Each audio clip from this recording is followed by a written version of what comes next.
বাংলার ইতিহাসে একটি কালো অধ্যায় হল পলাশীর যুদ্ধ। 1757 সালের 23 জুন এ যুদ্ধ সংঘটিত হলে নবাব সিরাজউদ্দৌলা ইংরেজ বাহিনীর কাছে পরাজিত হন এবং নিহত হন, যার ফলে সেই সাথে বাংলার স্বাধীনতার সূর্য অস্তমিত হয়। অবশ্য নবাবের এ যুদ্ধ নানা কারণে পরাজয়ের দ্বারপ্রান্তে চলে যায়। নবাব সিরাজের পরাজয়ের কারণ। নিম্নে পলাশীর যুদ্ধে নবাবের পরাজয়ের কারণগুলো তুলে ধরা হলো। মীর জাফরের বিশ্বাসঘাতকতা। পলাশীর যুদ্ধে নবাবের পরাজয়ের প্রধানতম কারণ ছিল মীর জাফরের বিশ্বাসঘাতকতা। মীর জাফর ছিলেন নবাবের প্রধান সেনাপতি এবং অধিকাংশ সৈন্য তার অধীনে ছিল। তিনি ইংরেজদের সাথে চুক্তি করে যুদ্ধক্ষেত্রে নিষ্ক্রিয় ছিলেন এবং বিজয় মুহূর্তে নবাবকে যুদ্ধ বন্ধের পরামর্শ দেন। সেই সুযোগে ইংরেজ বাহিনী হামলা চালালে নবাব পরাজিত হন। নবাবের অনভিজ্ঞতা ও দৃঢ়চিত্তের অভাব। নবাব সিরাজ খুব অল্প বয়সে সিংহাসনে আরোহণ করেছিলেন বলে বাস্তব অভিজ্ঞতা অর্জনের তেমন সুযোগ পাননি।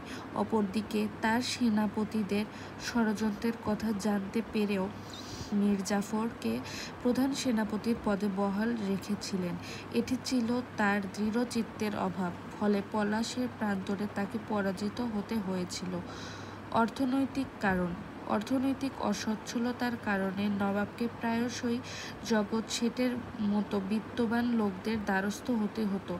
এ কারণে এসব ব্যক্তির ষড়যন্ত্রমূলক কার্যাবলী সম্বন্ধে অবহিত থাকা সত্ত্বেও তাদের বিরুদ্ধে শাস্তিমূলক ব্যবস্থা গ্রহণে তিনি অপারগ ছিলেন।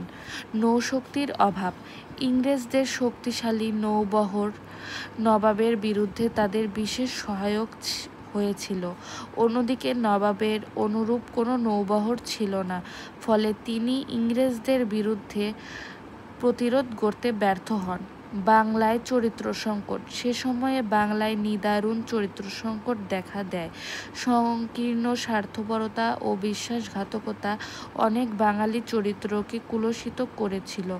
কর্মচারী, সভাসদ, সেনাপতি ও সাধারণ সৈন্যরাও জাতীয় স্বার্থকে বিসর্জন দিয়েছিল, ফলে ইংরেজরা অনেককে বশে এনে জয়লাভ করে। ক্লাইভের চতুর্য ও কূটকৌশল। নবাব সিরাজউদ্দৌলার বিরুদ্ধে ষড়যন্ত্রের মূল নায়ক লর্ড ক্লাইভ ছিলেন। রণনীতি ও কূটনীতিতে নবাব অপেক্ষা অনেক বেশি সিদ্ধ